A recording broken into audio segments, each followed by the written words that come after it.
That's the real message. The real message is we all started from nowhere. I mean, we all had bullshit jobs. We all felt like losers.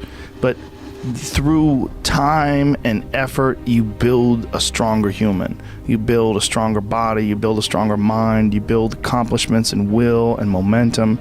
And then you look back and you go, hey man, I'm not washing tables anymore. You know, I'm not washing dishes. I'm not cutting lawns. I'm not digging ditches. Yeah. You know, I'm a different person now, but I used to be. That's the hardest part, right? Is to get out of that rut. When you ain't got shit and there's nothing going on, to have faith then is so difficult. To have faith when you're successful, it's like, yeah, listen, bitch, you've been successful for a while. Of course you got faith. Yeah. You already got up the hill. Now you're just coasting. You know, you're just rolling down the hill. Everything's great. The hard part is getting up that fucking hill. Especially if you got a dad you're hiding from, especially if you feel like you're a loser, or you never really had anything in your life that you could look back on and say, hey, I was really good at that. You know, and there's a lot of people out there listening to this. There's so many people that are in that starting point. Like the people that come up to you and say, I don't know what to do. What should I do? How do I do it? How do I get going? Well, you're going to have to figure it out, one foot in front of the other. You're going to have to find a thing and keep working at it and get better at it. That's one of the things that I like so much about martial arts. They let anybody in, and then from learning how to do that, you get better, and then you realize, damn, I can get better at anything. Because the first time I ever did jiu-jitsu, I remember just being manhandled so bad, going, man, I'll never be good at this. This is terrible. I'm fucking awful at this. And this is, I'd already been a black belt in Taekwondo and already kickboxed, already did a bunch of shit, and I was like, I can't believe I'm starting from scratch again. But that, at least I knew then that I already done that before. I'd already started from scratch. So like I had some experience and started from scratch. I'm like, all I have to do is just put in the time and the effort here. Find a thing and work hard at that thing. You'll realize through that thing that you can get good at anything with time and effort. Find some difficult shit to do, because that gets away a lot of the anxiety that you carry around in your body. A lot of difficult things make regular life less difficult. And that sounds so simplistic, but particularly physically difficult things. Because when you do things that are physically difficult, the strain of making yourself do those things, it's very valuable. It's not just valuable like exercise and fitness and martial arts and running and whatever you're doing that's really difficult. It's not just valuable in terms of like health and the way you look, but it's also valuable for your mind, maybe even more so. Because regular life can be confusing, and little things that go wrong and little problems that arise are exacerbated by the fact that you're not accustomed to dealing with hardship. So creating your own bullshit, whether it's through fucking some brutal kettlebell exercise or running up hills or something, is extremely valuable for you also, not just accepting the nuanced perspectives of other people, but also being able to navigate through this world with some sort of an understanding of just how complex it all is and how weird it all is, and not be overly thrown off by every little dip in the road and pothole that you encounter. There's been many days where I didn't want to work out. I just didn't feel like I had the energy, and I just forced myself. And I think there's very few people out there that know how to force themselves. That's a learned skill. That kind of discipline and focus. You have to have like real rigid requirements of yourself, where you don't allow yourself to back out of things and you don't allow yourself to slack off. And I don't think people put those kind of requirements on themselves as if it is a daily principle of life, like what you must get done. You know, you must brush your teeth, you must exercise for 45 minutes. And if you did that, I think you'd be healthier and happier, and your body would perform more smoothly. And if you require your body to do things like that, I think it rises to the occasion.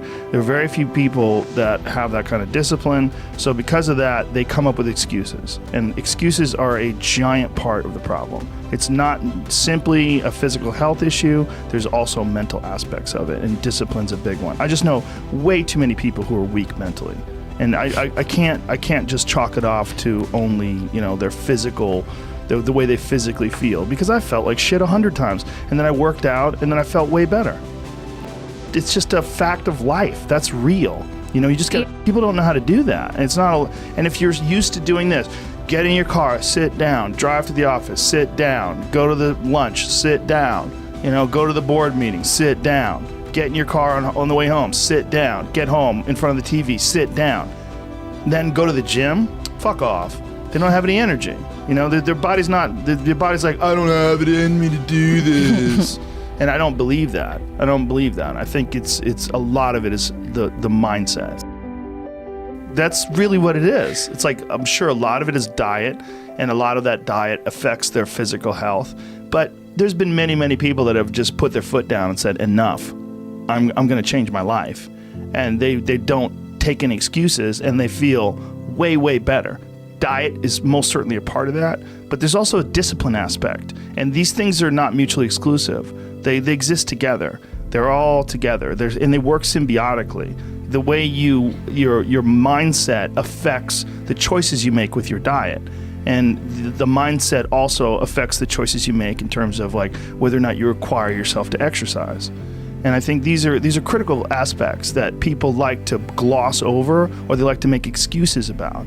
And they get very angry if you don't accept those excuses. And that's a sign that they're trying to enforce this standard and this idea and push it on you and give themselves an excuse. And it's one of the reasons why they get angry. It's one thing if someone has a legit physical issue like you do, but there's a lot of people who do not. They just have poor diet choices, they have a sedentary lifestyle, and they have the momentum of this sedentary lifestyle that's holding them back. They're accustomed to being lazy. To give people this excuse, I don't have the energy to exercise, that is crazy to say. Can you walk to the fucking refrigerator? Yes. Well, you can exercise. You don't have to do anything crazy. Just walk around the block. There's 80-year-old ladies who take yoga with me. They're fucking really old, and they're in there. They're going after it. They could easily say, I don't have the energy to do that.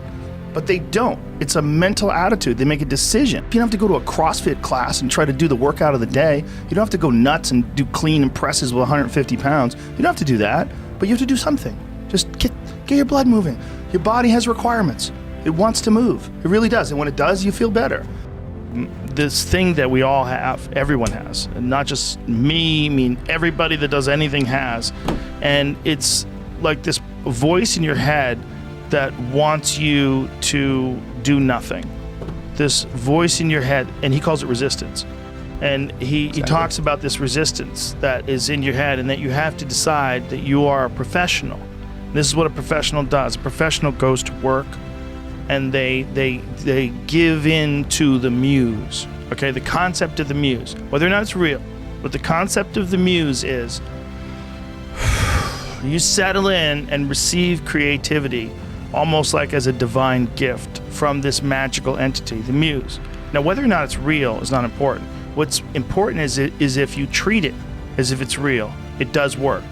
And what works is if you dedicate your time and your focus, like realistically, with a professional, disciplined effort to creativity. You show up every day like a professional, but you show up to be creative. If you just do it on a regular basis, ideas will come to you. Where are these ideas coming from? Well, his concept was to think of it as you're a professional and you're getting these ideas from the muse. And this is what you do. You show up and you do the work, you focus on it, and these ideas will come to you.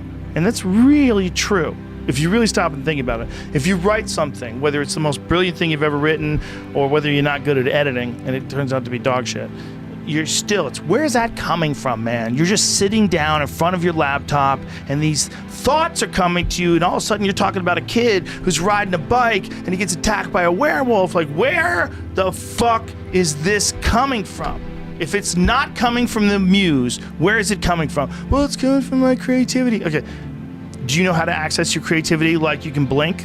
No, you don't. Do you know how to access your activity like you can lick something or perform any sort of physical function that's repeatable? No, you don't. It's a non-repeatable thing. Treat it like it's magic. But treat it like you're a professional and you show up to engage with the magic. So every day, at the same time, You sit down in front of your keyboard and you start working, and just put in the work, and force yourself to do it. Force it like a muscle, like the same muscle that you develop when you go running every day, and then you get to the point where like 7 days in, you start fucking feeling good running. You start feeling like you're getting better because you're putting in the time.